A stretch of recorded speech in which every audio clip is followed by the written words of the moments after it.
Hai, 26 Januari 2023, SMK Sejahtera mengadakan kunjungan sejarah yang salah satunya berada di Museum Empu Tantular yang terletak di Sidoarjo, Jawa Timur. Sebelum kita bahas lebih lanjut, perkenalkan kami dari kelompok 5 dari bus 5 yang terdiri dari saya, Sudah itu Najwa Saputra, 10-3J2, absen 24. Saya Virginia Ayrosiana, kelas 10-3J2, absen 25. Saya Sendari Fabrilian, kelas 10-3J2, nomor absen 23. Saya Yakob Dwi Santoso, kelas 10-3J2, absen 27. Saya Yusuf Rian Setiawan dari kelas 10-3J2, nomor absen 28.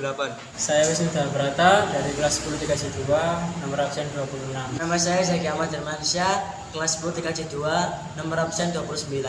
Mari kita masuk ke dalam videonya. Museum Empu Tantular. Museum Empu Tantular ini adalah sebuah museum yang sudah berdiri dari tahun 1993 yang didirikan oleh Godfried von Faber, orang Belanda yang tinggal di Surabaya.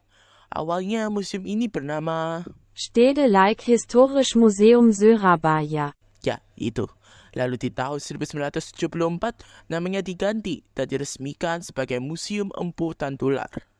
Oke, di dalam Museum Empu Tantular ini terbagi menjadi 5 zonasi, yaitu zona pertama, Gua Manusia Purba, Keris, dan Genting Tunanetra. Zona kedua, masa prasejarah dan Hindu-Buddha. Zona ketiga, prasasti dan batik. Zona keempat, iptek, ilmu dan pengetahuan. Dan zona yang terakhir adalah kesenian dan budaya. Mari kita mulai dari zona pertama, yaitu Gua Manusia Purba, Keris, dan Gedung Tunanetra.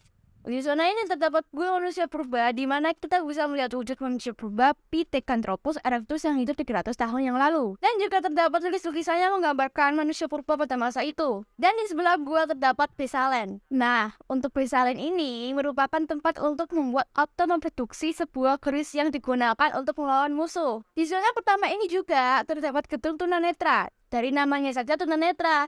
Jadi gedung ini merupakan gedung yang ditunjukkan bagi penderita tunanetra atau bisa disebut tidak dapat melihat. Jadi tidak heran bila ada braille di mana-mana. Di dalam gedung ini terdapat banyak benda-benda bersejarah beserta braille-nya.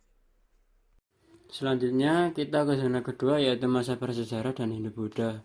Di depan pintu masuk gedung museum ini terdapat 5 tipe arka Buddha, dan setiap patung arka Buddha tersebut terdapat arti pada setiap posisi tangannya. Dalam gedung museum terdapat batu tua sampai dengan zaman perunggu. Di sini juga terdapat fosil-fosil dari hewan purba dan batuan sebagai bagian prasejarah. Di sini juga terdapat beberapa fragmen candi prasasti arka dan termaksud perhiasan emas, yaitu Garudaya yang terdiri dari 64 permata dan emas murni 22 karat seberat 1163 gram. Di zona ketiga yaitu prasasti dan batik. Di sini dipamerkan koleksi peninggalan era VOC, penduduk Inggris sampai penjajahan Jepang sampai dengan perang kemerdekaan. Jadi kita bisa melihat barang senapan dan juga pistol di zaman itu. Dan di sini terdapat diorama pembuatan batik dan juga keris. Zona keempat yaitu iptek, ilmu dan pengetahuan. Tempat ini lebih modern dan kita dapat mempelajari sejak revolusi industri sampai dengan simulasi hukum-hukum fisika. Dan kita dapat berinteraksi dengan alat peraga yang ada di sini, contohnya bola melayang, tekanan uap, dan juga ini ya, saya lupa namanya.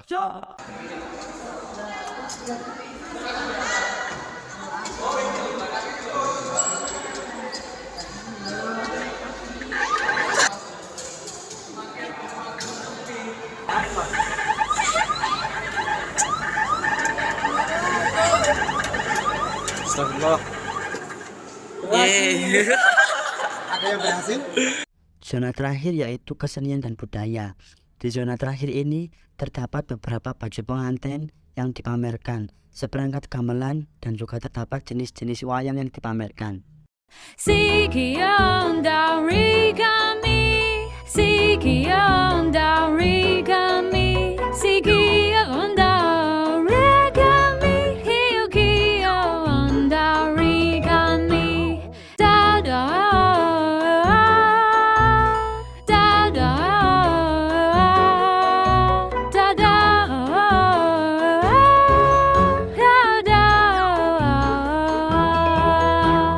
Terima kasih.